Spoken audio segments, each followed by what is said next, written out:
Moi, je pense, primo, que ce déguerpissement est dû à une pauvreté.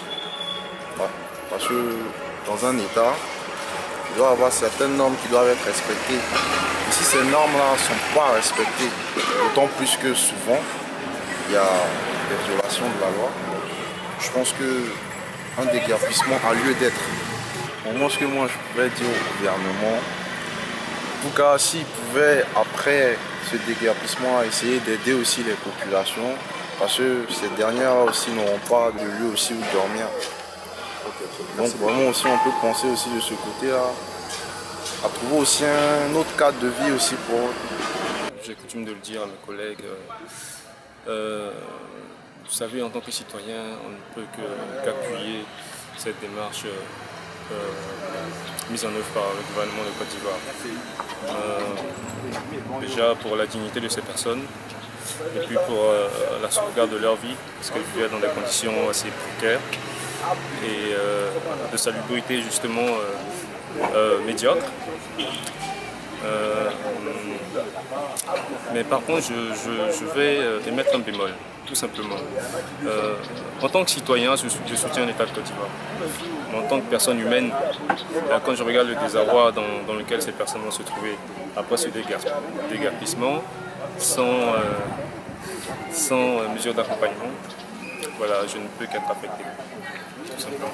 Je pense que l'État aurait dû, voilà, proposer des mesures d'accompagnement plus fortes, plus soutenues,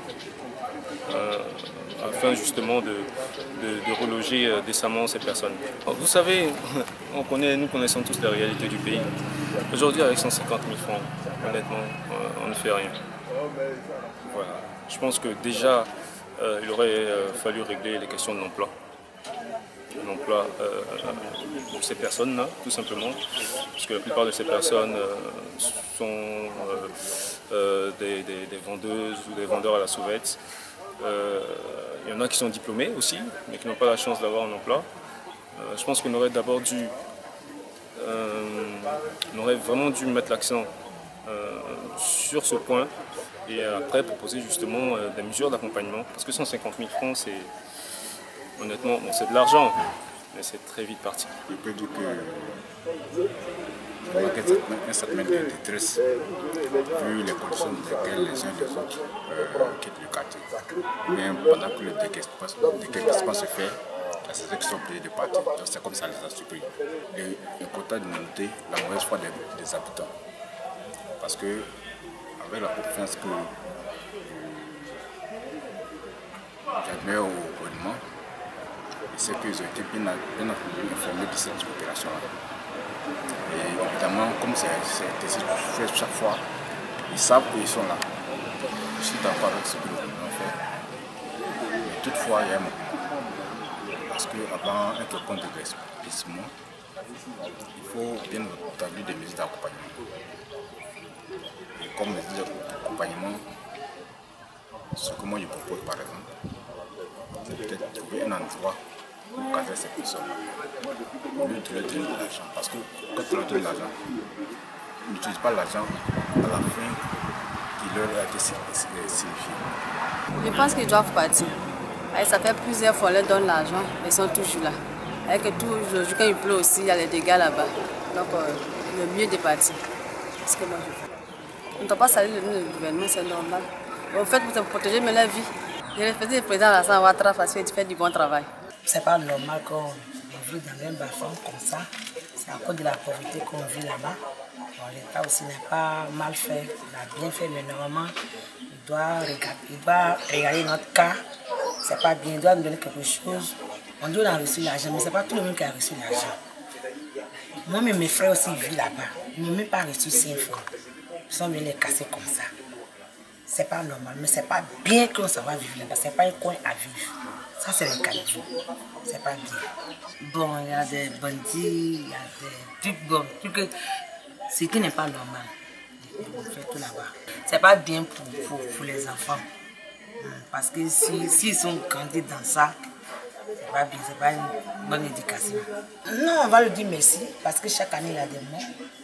Mais seulement que c'est à cause de la pauvreté qu'on vit là-bas. Bon, si lui aussi, il allait s'en voiture, le président peut faire quelque chose pour nous. C'est bien.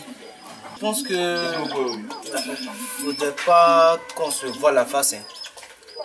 Je ne suis pas totalement d'accord du fait qu'on a déguerpi ces personnes-là. Pourquoi? Parce que ces personnes-là constituent une main-d'œuvre importante pour la nation.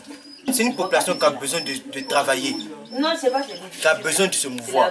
Si on les déguerpit, on travaille comment? Ils mangent comment? Ils vont où? Toi, tu sais que là-bas, c'est pas adéquat, tu as des enfants. Toi, tu vas aller vivre là-bas. Pourquoi? C'est vrai, on n'a pas l'argent, tout le monde n'a pas l'argent.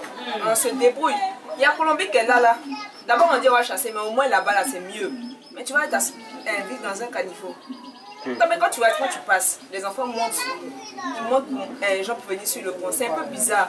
Je sais pas si tu vois, c'est un peu bizarre. En fait, on ne dit pas qu'il faut avoir l'argent, il faut travailler dans un bureau. Mais on dit juste qu'il faut penser à ta vie. Quand tu vas vivre quelque part, pense à ta vie. Pense à la vie de tes enfants. Tu vas pas aller, les enfants sont tes joueurs, tes caniveaux. S'ils tombent dedans, tu vas pas te laisser lever. C'est pas possible. Les gens sont assis avec leurs bagages au bord de la route comme ça, avec les enfants. Mais c'est bizarre en fait. Toi-même, ça n'arrange pas ton image. Pour ceux qui sont venus investir dans ton pays, ils viennent trouver des familles sont assis comme ça avec leurs bagages au bord de la route. C'est un peu bizarre, ça n'améliore pas ton image. Vu qu'on dit émergence à l'horizon 2020. Est-ce qu'on voit ça? On ne parle plus d'émergence. Pour moi, on doit enlever, disons, déblayer ce caniveau. Parce que c'est un caniveau déjà. On n'est pas censé vivre là-bas. Mais si c'était un quartier comme, bon, disons comme Colombie, les gens n'ont pas l'argent mais vivent là-bas, moi je trouve que ça ne pose pas de problème. Parce que tout le monde cherche à vivre. On va pas s'éterniser dans la maison de nos parents. On va forcément trouver un endroit où vivre. Peut-être que c'est la situation qui oblige. Mais vivre dans un caniveau, je pense que l'État a plus pensé à la vie de chacun avant de déblayer.